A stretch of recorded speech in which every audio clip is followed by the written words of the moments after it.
आज Indian navy में state of the art वार्षिक तारागिरी की कमीशनिंग हो रही है। इस शुभ अवसर पर आप सबके बीच उपस्थित होना मैं मानता हूं हमारे लिए एक सौभाग्य का विषय है। तारागिरी की कमीशनिंग भारत की बढ़ती हुई सामुद्रिक ताकत का ही यह प्रतीक है। इस अवसर पर मैं महिलाओं, डाक शिप बिल्डर्स लिमिटेड और इंडियन नेवी समेत समस्त देशवासियों को हार्दिक बधाई देता हूं।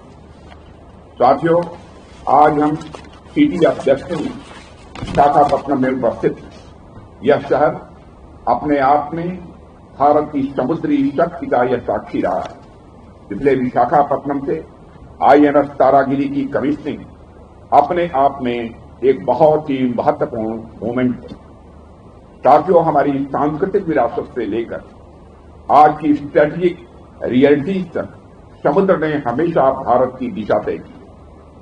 भारत का तो हमेशा से ही समुद्र के साथ अनोखा संबंध रहा है और समय के साथ समुद्र से हमारा रिश्ता और भी मजबूत होता गया। एक समय था जब समुद्र हमारे लिए व्यापार और सांस्कृतिक आदान प्रदान का माध्यम था, लेकिन आज यह हमारे लिए सिक्योरिटी, सॉवरेंटी और स्ट्रेटेजिक स्ट्रेंथ का यह आधार बन चुका है। आज जब हम अपने आसपास के समुद्री क्षेत्र को देखते हैं, तब यह समझ में आता है समुद्र असल मायने में हमारे विकास का मार्ग है, हमारी कनेक्टिविटी का आधार है और हमारी आर्थिक शक्ति का भी यह स्तंभ है।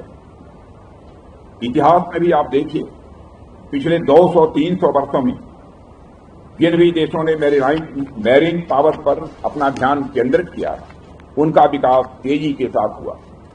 कॉलोनियलिज्म के दौरान भी स्ट्रांग नेवल पावर वाले देशों ने पूरी दुनिया में अपने उपनिवेश बनाए। व्यापार से लेकर स्ट्रेटेजिक रीजन तक हर जगह वैसे देशों का वर्चस्व रहा। कम से कम इतिहास तो हमें यही बताता है कि अपनी नेवल पावर को मजबूत किए बिना कोई देश सही मायने में शक्तिशाली नहीं माना जा सकता। इसलिए साथियों, जब हमारे प्रधानमंत्री जी 2047 तक एक विकसित भारत के निर्माण की बात करते हैं, तो उसमें भी मैरीन पावर की भूमिका बहुत ही महत्वपूर्ण हो जाती है।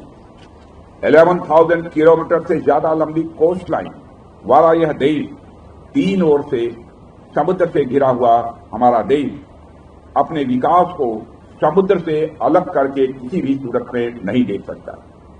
हमारा लगभग 95% ट्रेड समुद्री मार्गों से ही होता है। हमारी एनर्जी सिक्योरिटी भी समुद्र पर ही निर्भर करती है। ऐसे में यह स्पष्ट है कि एक स्ट्रांग और कैपेबल नेवी हमारे लिए कोई ऑप्शन नहीं है, बल्कि यह नेसेसिटी है। इस बात को यानी मैरीन इंपॉर्टेंस को हम भली भांति समझते हैं।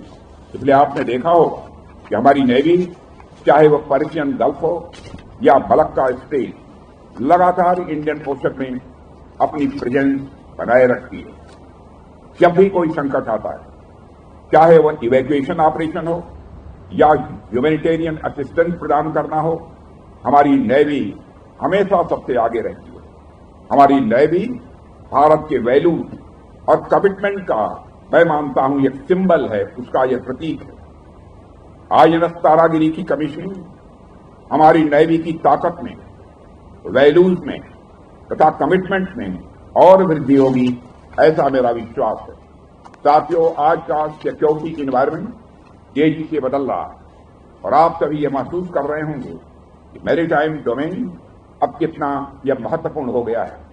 ऐसे में अथाह समुद्र में अनेक सेंसिटिव पॉइंट्स भी हैं, जहां हमारी नेवी ने गुड्स की स्मूथ सप्लाई को इंश्योर करने के लिए लगातार अपनी एक्टिव प्रेजेंस दर्ज कराई है।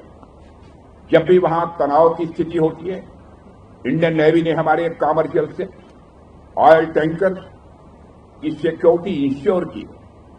हमारी नौसेना ने यह सिद्ध किया है कि वह न केवल भारत के हितों की रक्षा करने में सक्षम है, बल्कि आवश्यकता पड़ने पर दुनिया भर में अपने नागरिकों और व्यापारिक मार्गों को सुरक्षित रखने के लिए हर कदम उठा सकती है।